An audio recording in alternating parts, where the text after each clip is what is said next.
അത് ക്യാരക്ടറിനെ കുറിച്ച് അധികം പറയുന്നില്ല, പക്ഷേ നല്ലൊരു ക്യാരക്ടറാണ്. അധികം സ്ക്രീൻ മീൻസ് ത്രൂ ഔട്ട് ക്യാരക്ടറല്ല, പക്ഷേ ഒരു ഇമ്പോർട്ടൻറ്റ് ക്യാരക്ടറാണ്. ഇമ്പോർട്ടൻറ്റ് സീൻസിൽ അഭിനയിക്കാൻ പറ്റി.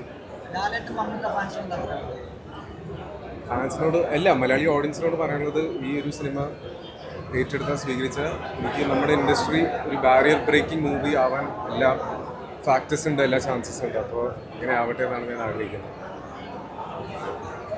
അല്ലെങ്കിൽ ഇത് ഈസിലി ഒരു ഡോക്യുമെന്ററി ടൈപ്പായി പോകുന്ന ഒരു കഥയാണ്, മനസ്സിലായില്ലേ? ഇത്രയും എന്റർടൈനിങ് ആയിട്ട് അത് മാനു സാറിന്റെ work as a DOP, Mahesh സാറിന്റെ editing and his direction plus Sushin സാറിന്റെ മ്യൂസിക്, ഈ കോമ്പിനേഷൻ പെർഫെക്റ്റ്ലി വർക്ക്. ലാസ്റ്റ് ഇത്രയും നല്ല ആക്ടേഴ്സ് വന്ന് മനോഹരമായിട്ട് കഥ പറയാൻ പറ്റും.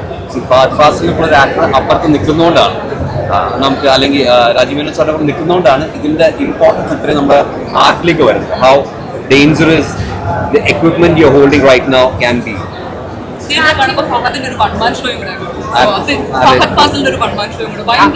ഫാസ്റ്റായിട്ട് വർക്ക് ചെയ്യാൻ ഭയങ്കര രസമാണ്. ഫാസ്റ്റായിട്ട് ഞാൻ ആ സീനിൽ വർക്ക് ചെയ്യുമ്പോൾ ഷോട്ട് കഴിഞ്ഞാൽ ഫാദുക്ക ആലോചിച്ച് കോൺവെർസേഷൻ ഉണ്ടാക്കിയിട്ട് സംസാരിക്കും. അതായത് ഞാൻ ഫാദുക്കയുടെ ഹോസ്റ്റലായിട്ടായിരുന്നു. ഞാൻ 4th സ്റ്റാൻഡേർഡിൽ പഠിക്കും, ഫാദുക്ക 8th or 9th അന്നത്തെ കാര്യമൊക്കെ ചോദിക്കും. ശ്രാവൺ മുകേഷ് സാറിന് അവൻ എന്ത് ചെയ്യണം എന്നൊക്കെ ചോദിച്ചിട്ട് നല്ല രസമാണ് ഫാദുക്കയോടൊപ്പം വർക്ക് ചെയ്യാൻ. ഒരുപാട് ഡൗട്ട്സ് ക്ലിയർ ചെയ്യും. ഈ കൺഫേം ദാറ്റ് ഫിലിം സ്കൂളിൽ പോയിട്ടില്ല, ആക്ടിങ് പഠിച്ചിട്ടില്ല എന്നതൊക്കെ. മലയാളി പ്രേക്ഷകർ ഇതിലേക്കുള്ള ടോപ്പിക് ഏറ്റെടുക്കാൻ എന്താ പറയുക, നമുക്ക് പറഞ്ഞിട്ടുണ്ടായിരുന്നു. സോ അങ്ങനെ തോന്നുന്നുണ്ട് 100%. നമ്മൾ ഏറ്റവും അപ്ഡേറ്റഡ് ആയ ഒരു ക്രൗഡ്, ഏറ്റവും അപ്ഡേറ്റഡ് ആയ പ്രേക്ഷകരാണ്. അപ്പോൾ വേൾഡ് സിനിമയിലെ തന്നെ. അപ്പോൾ ഈ ടോപ്പിക്ക് തീർച്ചയായിട്ടും അത് അക്സെപ്റ്റ് ചെയ്യുകയാണെങ്കിൽ മലയാളി ഓഡിയൻസ് തന്നെയാണ്.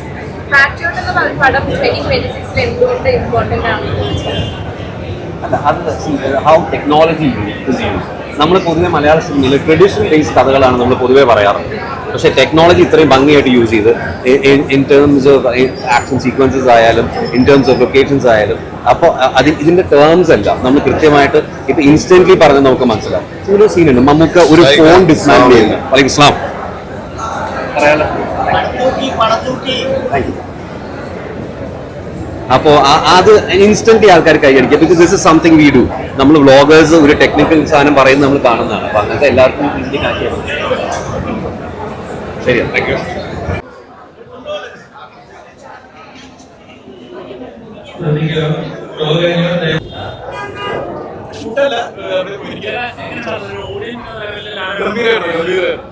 ഞാൻ നേരത്തെ പറഞ്ഞത് അവർ രണ്ടുപേരും കാണാൻ പറയുന്ന എക്സ്പീരിയൻസ് ആണ്.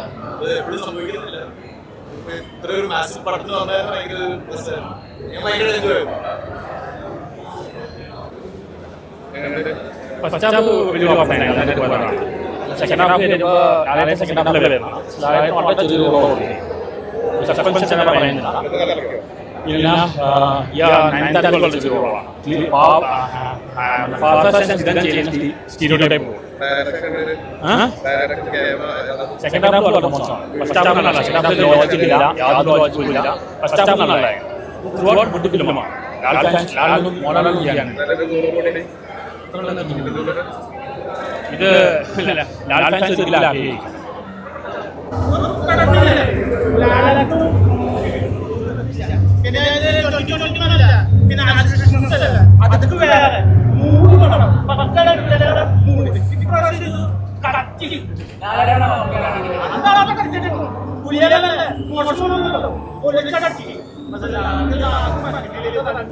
അതുപോലെ തന്നെ കുഞ്ഞാലിനും